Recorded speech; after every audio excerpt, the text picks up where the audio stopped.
Nina squinted her eyes, straining to see through the haze of fog. The pavement, damp beneath her feet, oddly enough made no sound as she strode forward along the sidewalk. In fact, she was a bit unnerved by the utter lack of noise. "Where the hell is Armin?" she muttered crossly, pulling her haggard cape tighter around herself against the biting chill. Nina bit her lip and struggled to remember where they'd last been together. They'd been trekking through the woods, collecting bottles for some fund or another. Nina hated them personally, but Armin always managed to drag her along with the promise they could spend an hour at the record store afterwards. When at last both of their trash bags were full and Nina's eccentric friend was satisfied, they'd begun the walk home. There had been a hill, a route that jutted out too far. She remembered tumbling down a rocky knoll, and then... Nina stopped, her footsteps faltering. Why was she drawing a blank? She tapped her temple gingerly with her knuckles, struggling to come up with something, but still nothing, she huffed, finally giving up. She was probably just tired. Armin would surely be fine. Nina sighed in relief when a bus stop finally emerged through the mist. Her ease wavered when she caught sight of an elderly man perched on the far end of the seat, but she pushed her nerves aside and plumped down on the other side of the bench unceremoniously. After a few minutes, she cleared her throat at the uncomfortable silence, swinging her legs back and forth, eyes glued to her tan-out boots. "Hello." And just like that, the spell was broken. Nina jumped at the sudden voice, booming in the hushed atmosphere. Her gaze darted to the man, meeting his piercing blue eyes before zipping to the ground again and examining a chipped pebble. "Hi," she replied. Nina could hear him chuckle softly before shifting to face her. "I'm not going to bite, you know." He leaned back and slung an arm over the back of the bench, crossing his legs at the ankles. "No, these bones aren't good for much but friendly conversation anymore." The man stuck out his hand, his eyes glittering. "Name's Melvin, though everyone calls me Mel." Nina ignored his hand, but offered a small nod of acknowledgement. "Nina." Mel laughed, retracting his hand. "You're a suspicious one, huh? Well, that's all right. A good bit of paranoia is healthy, what with all the creeps about these days." Nina peered in both directions in search of an oncoming bus, but found she could only see a block away at most. "So where is everybody?" Seems peculiar for a town to be this desolate at 3 in the afternoon. Nina liked that word, desolate. It sounded like its meaning, reminding her of barren fields and ghost towns, much like her current location.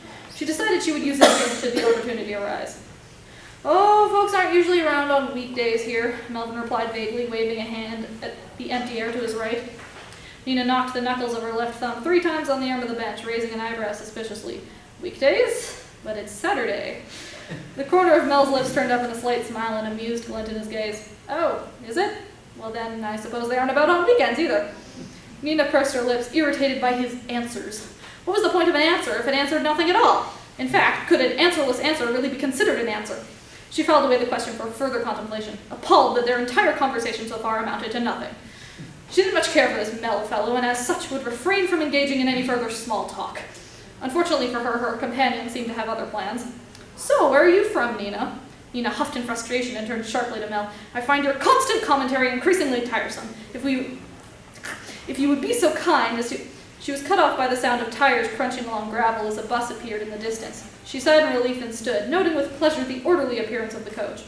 The bus inched to a stop a few feet in front of them, the purring of the engine a welcome disturbance to the eerie silence that clung to everything. Nina took a step forward when the door swung open. "Well, I'll be off then." She was stopped mid-sentence yet again as Mel's arm darted forward and grasped her forearm urgently, halting her movements and sending her heart jumping up into her throat. "No, not this one," he commanded, his voice grave. "What? Why? It's just a normal..." Nina trailed off when she glanced back at the bus, a chill creeping up her spine. The driver wore all black, his skin pasty and gray, his uninterested gaze locked on the road ahead of him. The paint, upon further inspection, was peeling off of the sides, and there was bloody scratch marks haphazardly lining the rims. There were 3 passengers on the bus. The first was an elderly woman, lips pulled back in a wicked sneer and eyes narrow and cruel. Behind her was a small boy with his head pressed up against the seat in front of him, sobbing into his lap while muttering something over and over. Finally, a middle-aged man, staring dead into Nina's eyes from the second seat back. He smacked his left hand against the glass rhythmically, never blinking, making a dull thumping sound against the window pane. Thump. Thump. Thump. Nina recoiled backwards towards the bench, her breath catching and her stomach churning until finally the nightmarish monstrosity pulled away and disappeared down the street. She collapsed into the seat, utterly shaken. "What was that?" she gasped out.